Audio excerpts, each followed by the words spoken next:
Hi everybody, it's Miss Patti from the Farmington Library's Children's Department.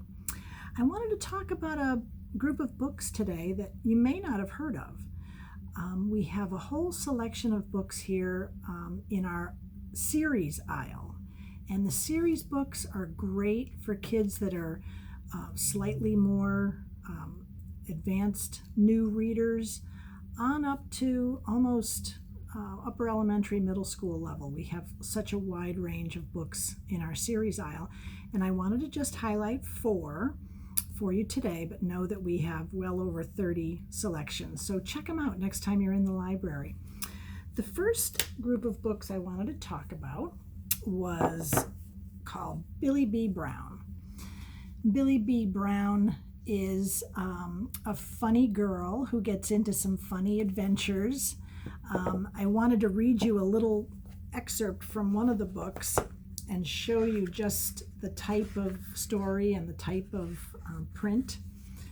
So this is out of her book called The Beautiful Haircut. Billy B. Brown has 3 long-haired dolls, 12 sparkly hair clips, and 1 pink comb. Do you know what the B in Billy B. Brown stands for? Beautiful. Billy B. Brown is playing hairdressers today. Hairdressers make people look beautiful. Jack is Billy's best friend. He lives next door. Billy and Jack play together every day. So this is really the level of story great for your newer independent readers. It can vary in age, but the skill level would be a new independent reader. And I wanted to read you a review that another child gave this series of books on Amazon.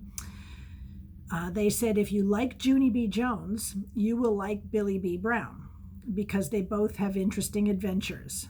And this child gave the Billy B. Brown series 10 stars. So that's pretty good. Junie B. Jones, by the way, is also another group of books that we have in our series collection.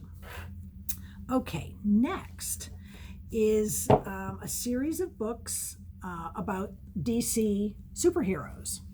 And as you can see, I chose Batman, Wonder Woman, Superman, and The Flash. And I love the cover of this one because it sparkles. But this is a whole collection of superhero books. These are much better for the slightly more independent reader and someone who loves superhero adventures. There's really interesting illustrations in these books. I wanted to just show you some. There we go. All right, so some of the illustrations are really interesting. There's a lot going on the pages. And another thing I love about these books is at the very end, as you're reading independently, you might stumble on a word that you're not really sure of and you've never seen before. So in the back, there is a glossary. And a glossary is someplace where you can find words that are in the book that you may not know the meaning of, and they give you the meaning of them. And the other interesting thing about it is that there are discussion questions and writing prompts. So if you're using this book for a project at school or a book club that you create with your friends, these give you some things to talk about the story. All right, so we have so many of these. These are just 4 that I picked, but I would say there's about 60 on the shelf, okay? And all the superheroes are represented.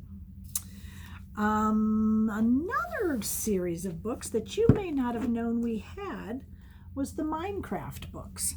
Also, we have well over 60 of these as well. And if you're not familiar with the game Minecraft, it's a video game. I don't know much about it other than that.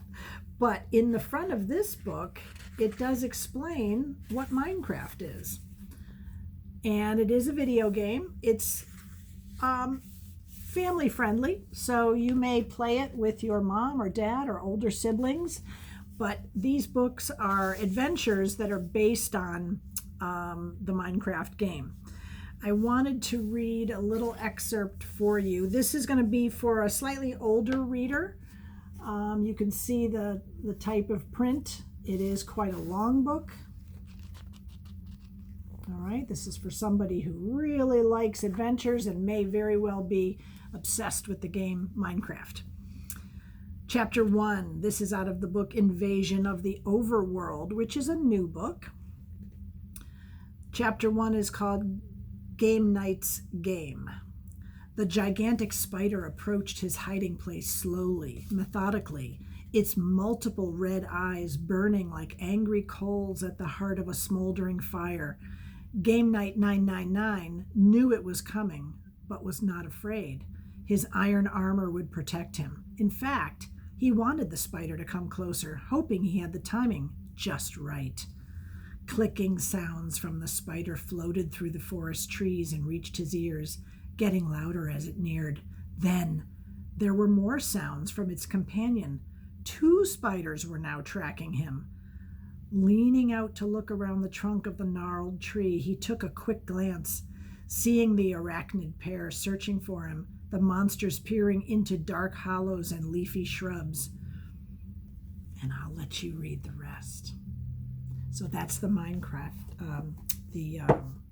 series. All right, and last but not least is an old favorite of ours. The Hardy Boys and Nancy Drew mysteries are classics. They've been around for decades. But what's great about these is that some of them have updated versions, a little more modern maybe. These were written back in the 1960s, so they're a little older, but they have stood the test of time. And if you are a budding detective or you love to read a good classic mystery, you will enjoy these books. This one is, I wanted to read you a little bit from The House on the Cliff, which is a classic Hardy Boy mystery. The Hardy Boys, by the way, are these 2 characters. Their dad is an actual detective and they're teenage boys. Nancy Drew, sort of the same thing. She's a young teenage girl who loves to solve mysteries and always seems to get herself right in the middle of a mystery. Chapter 1 in this Hardy Boys book, The House on the Cliff, is Spying the Telescope. So you boys want to help me on another case? Fenton Hardy, internationally known detective, smiled at his teenage sons. Dad, you said you're working on a very mysterious case right now, Frank spoke up. Isn't there some angle of it that Joe and I could tackle? Mr. Hardy looked out the window of his second-floor study, as if searching for the answer somewhere in the town of Bayport, where the Hardys lived. Finally, he turned back and gazed steadfastly at his sons. All right. How would you like to look for some smugglers? Joe Hardy's eyes opened wide. You mean it, Dad? Now, just a minute. The detective held up his hand. I didn't say capture them. I just said look for them. And that's how it begins. I told you there were some updated versions. So these were written just a few years ago. Same concept, same characters, just a little more updated story. And then if you enjoy a graphic novel version, both Hardy Boys and Nancy Drew come in graphic novels. And the graphic novel, of course, has lots of illustration cells, and it's written in sort of classic graphic novel style. That's the Nancy Drew, and here is the Hardy Boys. So, if you like a good graphic novel, these are classic mysteries. So I hope you enjoyed learning about these new book series. I hope there's something in there for you. And enjoy reading. You can order your books curbside by calling the library, 860-673-6791, and just placing an order with us, and we'll have it ready for you. And hopefully we'll be open to the public very soon. Bye-bye.